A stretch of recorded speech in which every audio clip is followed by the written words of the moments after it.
Bismillahirrahmanirrahim. Assalamualaikum সবাইকে। I am Ishraq Al Adib and welcome back to another brand new video. তো আজকে আমি অনেক দিন পর আবার ভিডিও শুট করতে বসছি বিকজ কন্টেন্ট ছিল না প্লাস অলস ছিলাম। আজকের ভিডিওটা হচ্ছে একটা প্রোডাক্ট সেন্ট্রিক ভিডিও। তো আজকের ভিডিওতে আমরা কথা বলবো একটা ট্রাইপড যেটা নাম হচ্ছে Digipod TR472। এটা ভালো দিক মন্দ দিক এবং সব দিকগুলো কথা বলবো আজকে। সেটআপ চেঞ্জ হয়ে গেছে বিকজ আমি বাসা শিফট করে ফেলছি। আপনারা অনেকেই জানেন যে আমি মোবাইল দিয়ে শুট করতেছি এবং রাইট নাও এই ভিডিওটাও একটি মোবাইল দিয়ে শুট হচ্ছে। মোবাইলের জন্য আমি অনেকগুলো ট্রাইপড রিভিউ করছি আজ পর্যন্ত এন্ড লেটস ওপেন দিস। আমরা আগে বক্সটা দেখে ফেলি। এখানে লেখা আছে Digipod ইন্সপায়ার ইওর ক্রিয়েটিভিটি। তো এটার ভিতরে একটা ব্যাগ ইনক্লুডেড, হাইট হচ্ছে 5.6 ফিট আর এখানে জাস্ট এটা ছবি আছে 1.7 মিটার পর্যন্ত লম্বা বা 1700 মিলিমিটার। এগুলো জাস্ট হাবি যাবি, এগুলো দেখা যাওয়ার কথা না দেখাও একই কথা। সো এখানে বলতেছে যে এখানে একটা কুইক রিলিজ লিভার আছে যেটা কিনা আমরা জানি অবশ্যই থাকবে। তারপর এখানে বলতেছে 3 ওয়ে পেন হেড, আমরা পেন সম্পর্কে আরো ভিডিও বানাবো ভবিষ্যতে ইনশাআল্লাহ। তারপর এখানে একটা বাবল লেভেল ইন্ডিকেটর দিচ্ছে যেটা কারণে আমরা মেজার করতে পারবো যে আমাদের অ্যালাইনমেন্ট ঠিকঠাক আছে কিনা। এলিভেটর হ্যান্ডেল দিচ্ছে যেটাকে স্ক্রুটাকে ঘুরাই ঘুরে আমরা উপরে তুলতে পারি নিচে নামাতে পারি। And let's open this. তো এটাকে এমনি খুলবো। প্রথমে আমরা পেয়ে যাব হিরোইন সিলিকা জেল, তারপর এই একটা ব্যাগ পেয়ে যাব। ব্যাগটা টু বি অনেস্ট অনেক ভালো, এই যে ছিঁড়ে গেছে অনেক ভালো। আমি অনেক রাফলি ইউজ করছি জিনিসটাকে, তো ছিঁড়ে যাওয়া স্বাভাবিক ছিল। এখন আমরা ওপেন করি এন্ড চেইনটাও আমার বাঁকা হয়ে গেছে।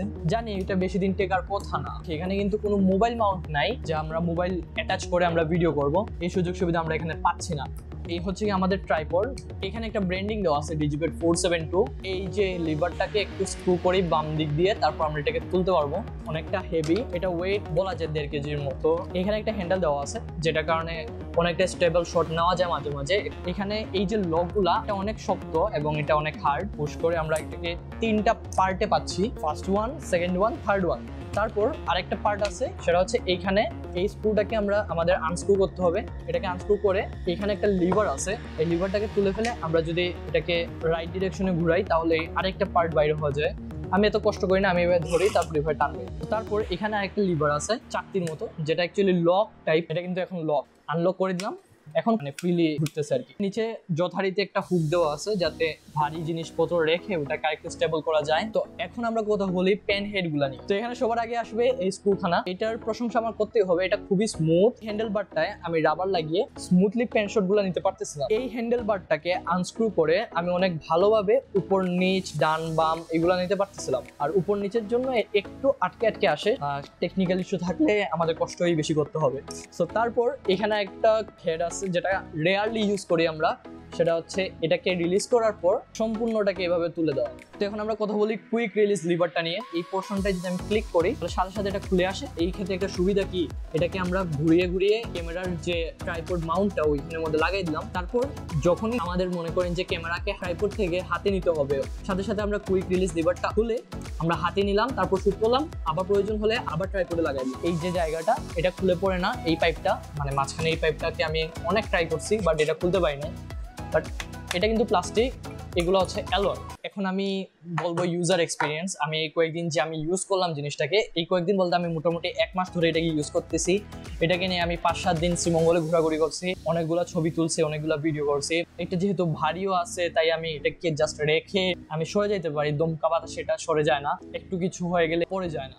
মাঝে মাঝে এটাকে ক্যারি করতে অসুবিধা হয়। ব্যাগের কিছু ফল্ট আছে আমি দেখাচ্ছি। এই যে ব্যাগ এতটা ভালো কোয়ালিটির না। ব্যাগের যে এই যে ফিতাটা এটা অনেক বেশি লম্বা না। আমি যদি ট্রাইপডটাকে এটার ভিতরে রাখি তারপর আমি এটাকে ক্যারি করতে হইলে ট্রাইপডটা বারবার শুধু এভাবে চলে আসে। ফিতাটা যদি একটু বড় হইতো তাইলে সুবিধা হইতো। সেলাইগুলো তো আর বললাম, এই যে ছিঁড়ে গেছে কয়েকদিনের ব্যবহারে।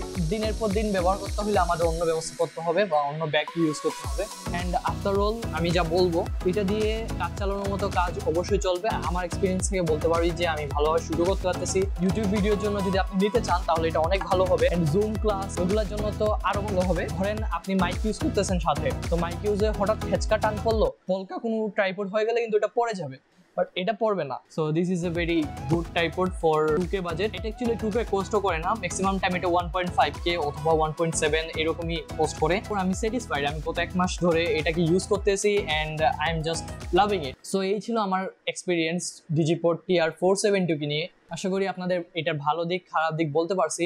Thank you so much for watching this video. I hope you like this video and subscribe to my channel for upcoming new videos. আমি আশা করি আমার পরীক্ষার পর আমি রেগুলার ভিডিও আপলোড করব, পিসি বিল্ডের ভিডিও বা পিসি রিলেটেড ভিডিও নিয়ে আসবো। And thank you so much.